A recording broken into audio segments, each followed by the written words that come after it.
This is Boomer Life on CL 650.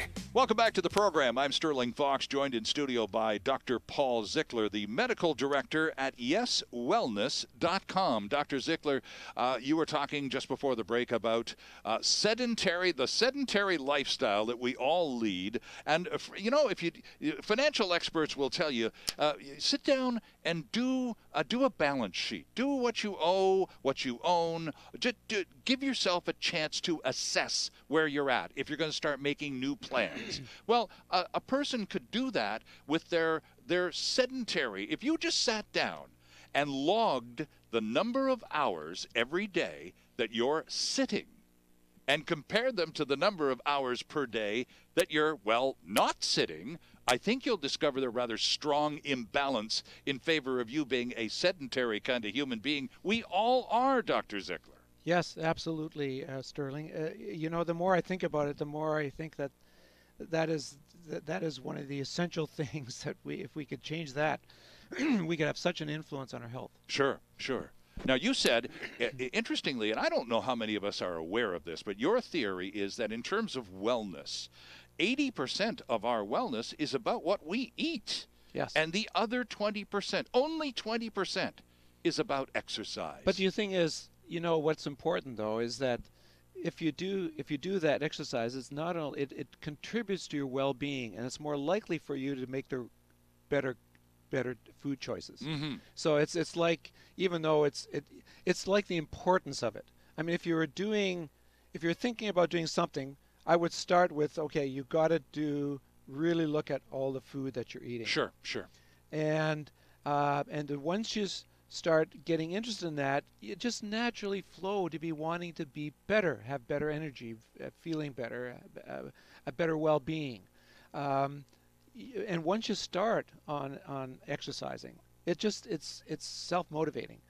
If you do it and you get into a habit for at least 3 or 4 weeks, when you stop, you say, "Oh my God, I want to go back and do that." And that's what we're... Well, even you were telling me a funny story, because you're a busy guy, and you're a grandpa, and you're a busy guy. Yeah. And so you have a very fixed exercise routine that you do every day, regardless of circumstances, except when grandpa duties call. Yeah. And you've been just kind of sideswiped for the last few weeks, and you got right off your routine. Yes. So then you discovered, to your dismay, that you couldn't just walk right back. You had to go back a couple of steps and work yourself back up to it, didn't you? Yeah, and I think that's really a big point for everyone to realize, that once you embark on making some health changes, wellness changes, and empower yourself to becoming better, if you have a relapse, don't panic. Right. Don't just say, "Oh, I can't do this," and give up. Mm-hmm. It's just like stopping smoking. You're gonna have a relapse. It's like cutting out any. If you're gonna cut out all my sweets, you're gonna have a relapse. Mm-hmm. And same with if you're making dietary changes. I still have hamburgers and fries. Maybe once every month. So I mean, if I can do everything correctly 80% of the time, Sure, I'm doing well. So, but in order, when you stop and you have a relapse, getting over that hurdle of restarting again. But even with me, who's in a regular routine, yeah, and I know how much better I feel. You're a pretty fit guy too. I'm still doing, I still work in the yard and walk and stuff. Sure. But but doing the exercise, the actual exercise, the weight training and the cycling and that sort of thing, to get back into it now, I've got to start at a lower stage and work my way up, and it's frustrating. Of course it is. Right? Now, what about someone who's listening to us who's been kind of procrastinating? We flunked the New Year's resolution test badly. That lasted a few days. But you know what happens in January? Everybody's all bent out of shape after indulging, super indulging during the holiday. I'm gonna get fit this year if it kills me. Yeah. And then of course you go out and you try too hard. You go out and you do too much too fast. You actually hurt yourself, and you stop. up and you go, well, that was stupid. I guess I'm not going to even try that again. And Yeah. it's over. Yes. And then January isn't even over for a lot of us. And then that's an added excuse for not doing it again. Sure. Oh, well, gee, the last time I got a tendonitis in That's my right, wrist. exactly. Yeah. That's it. I'm not doing that anymore. Right. So, yeah, you have to be smart about it. And should you see your doctor? If you're just, this is my long-winded question to you, if you're listening to us right now and feeling somewhat inspired by your story, Dr. Paul, and yet you've sort of dropped the ball for a few years and you're dying to get back at it, but maybe you should see the doctor and discuss how to start the thing back again, right? Well, let's just focus on the senior for a moment. Sure, because that, sure. I mean, a lot of what I'm going to say would apply to those middle-aged people that have medical issues, either hypertension or diabetes, of which there are lots. Mm-hmm. But it'd be more likely right now in terms of a 60-year-old to be on some medications as opposed to a 40-year-old. Sure. So let's just talk about the seniors. So, yes, before embarking on a exercise program is to discuss with your family doctor the issues with your particular illness, what may affect your ability to do that. So, if, for example, if you're diabetic, it might changing your diet, your when you take your pills, etc. Hopefully, every doctor will say, "Good on you Sure. for embarking on this program. I'm going to do everything to help you to be successful in this." Mm-hmm. And then to talk about some of the warning signs.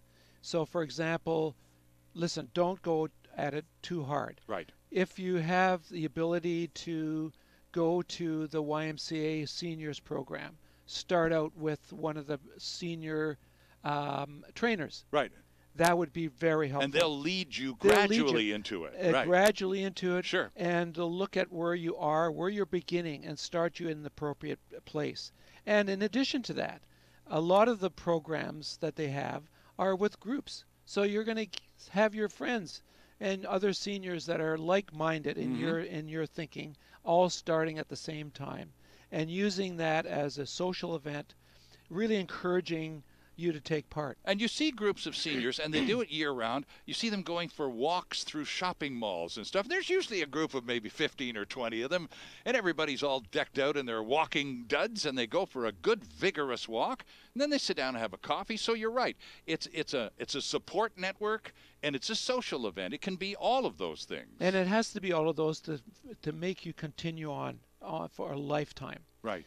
Then the other things in terms of warnings, physical warning signs. So if you do have sort of those chronic illnesses we always allude to, is, you know, if you're having chest pain, shortness of breath, dizziness, breaking out in a cold sweat, or have any acute pains anywhere, or if you get a swollen red joint, any of those things that would determine that there was something physically wrong, you would want to have discussed that with your doctor before you start. But once you decide, okay, I'm okay to exercise, and everybody, doesn't matter what stage of illness, what state of disability, there is an exercise or group of exercises that you can do. Sure. Even if you're in a chair and disabled, there are wonderful exercises you can do. So it doesn't matter where you're at, what your state you're in, you can do some exercise. Just do it. You had a great line in one of your blogs. You were talking about using light weights for people who sit in chairs, for example. You can sit in your chair watching TV or whatever, and you can still do your exercises with little weights. Well, suppose I can't afford little weights. Well, how about 2 soup cans and you're in business? It doesn't have to be the expensive. Money shouldn't be an inhibitor in any way. Absolutely not. And so, I mean, I alluded to programs at the YMCA. Well, if you can't afford that, there's everything you can do at home. And one of the things that we have benefited from our technology is that there are videos, excellent videos galore for people from 60 to 70, from people from 75 to 80, and they're all excellent. So that's where you get the grandkids to take your device and show you how to get those videos. Put them, download them on your own device. Yeah, get your 8-year-old to show you how to do push it. the button, and you can do the exercises along with somebody. And don't they just love an opportunity to show you how to work stuff? Yeah. You know what? And the thing is, the more you do this way, keeping yourself fit, the more you're able to interact with them.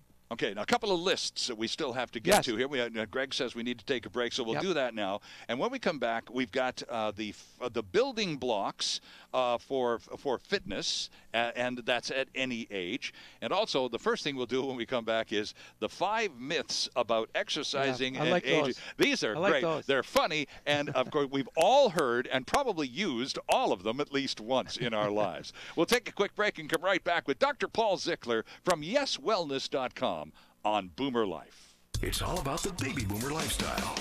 Boomer Life on CL 650.